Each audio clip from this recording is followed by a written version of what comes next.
27তম রাত্রি বেজর রাত্রি, এই রাত্রিতে সর্বোচ্চ গুরুত্ব দিয়া সবে কদরের জন্য দোয়া কান্নাকাটি করলেন। তো 21তম রাত্রি, 23তম রাত্রি, 25তম রাত্রি, 29তম রাত্রি, এই 4টি বেজর রাত্রিতেও সবে কদরের তালাশে ইবাদত করার কথা আল্লাহর নবী সাল্লাল্লাহু আলাইহি ওয়াসাল্লাম বলেছেন। বলেন ওলামায়ে কেরাম বলেছেন।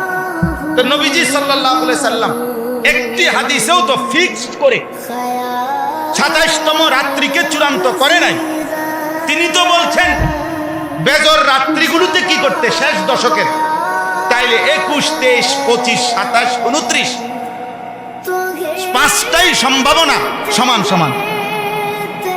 27তম রাত্রিতে 100% আর 25তম রাত্রিতে 50%। কথা বলেন না কেন? 29তম রাত্রিতে 50%, 23তম রাত্রিতে 60%, সমান সমান সমান সমান সমান। তাইলে আমরা যারা 27তম রাত্রি শুধু ইবাদত করলাম, তো 29তম রাত্রিতে ইবাদত করলাম না কেন? 25তম রাত্রি করলাম না কেন? আমাদের নিজেদের বুঝ।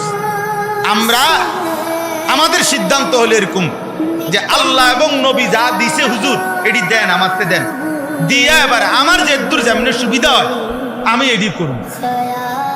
বোঝেন না? আমি নিলাম, ঠিক আছে। আপনারা যেটি কইন না কোরআন হাদিসে আছে এটি বলেন, আপনারা বলে দেন।